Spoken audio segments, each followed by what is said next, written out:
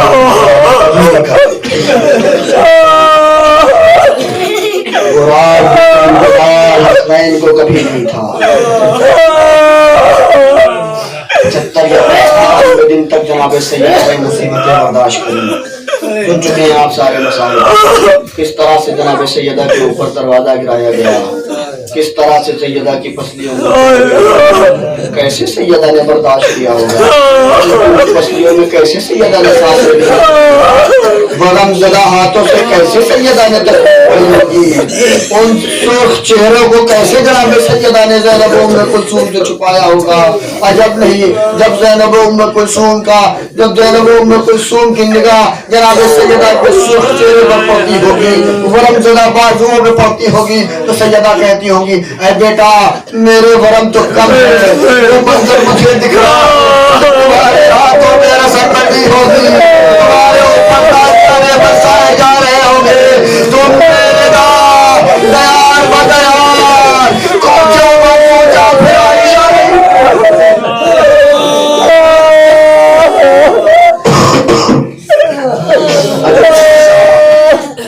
جناب سیدہ نے وصیتیں کی ہیں.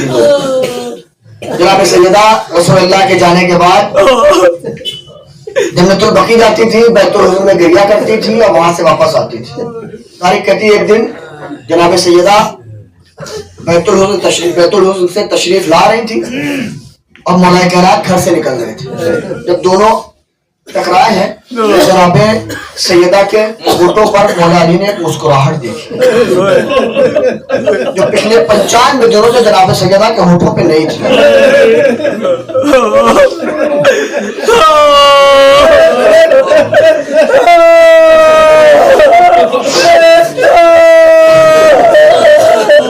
پچھلے 95 دنوں سے مولا کائنات دیکھنے کو ترس گئے تھے. نعمت الہی تھی کہ جناب رسول اللہ نے جناب مولا کائنات کے حوالے کیا تھا، کہا تھا اے علی میری بیٹی سے خبردار رہنا. اللہ نے بڑی محنت و مشقت آج میں ہی وصیت اللہ یہ اللہ کی نعمت ہے اور اس کے رسول کی نعمت ہے جو تمہارے حوالے ہو رہی. لیکن عزیزوں جب سے جناب سیدہ کے مسائل پڑے سیدہ مسکرائی نہیں تھی. اس دن مسکرائی، ایک ساختہ مسکراہٹ دیکھ کر مولا علی نے سوال کر لیا بی بی آج مسکرانے میں نے خواب میں دیکھا بابا روتے روتے میں نے دیکھا میرا بابا سیدہ تمہارے جدائی کا دادا ہو کر میرے پاس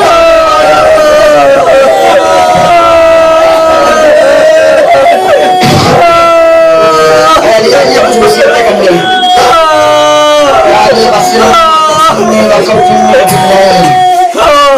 مجھے رات میں غسل دیجیے گا، رات میں دفن کریں گا، رات میں حضور کی میرے جنازے پر نماز آپ پڑھائیے گا اور رات میں ہی دفن کر دیجیے گا. مولا علی نے طب کی وصیت جناب سیدہ کو غسل دیا. اے اسما پانی لاؤ. رات کا جب سناٹا چھا گیا اے اسما پانی لاؤ. پانی لایا گیا. جناب سیدہ نے کہا طاہرۃ ذاکیۃ مرضیۃ. اے علی میں طاہرہ ہوں، میں آئے تطہیر کی مجھے غسل کی ضرورت لیکن میرے بابا کی شریعت کہتی ہے جو دنیا سے جائے اسے غسل مجھے کپڑے کے اوپر سے غسل دیجیے گا. جب کہ علی محرم تھے سیدہ نے کہا مجھے کپڑوں کے اوپر سے غسل کیوں؟ اس کی وجہ اس وقت سامنے آئی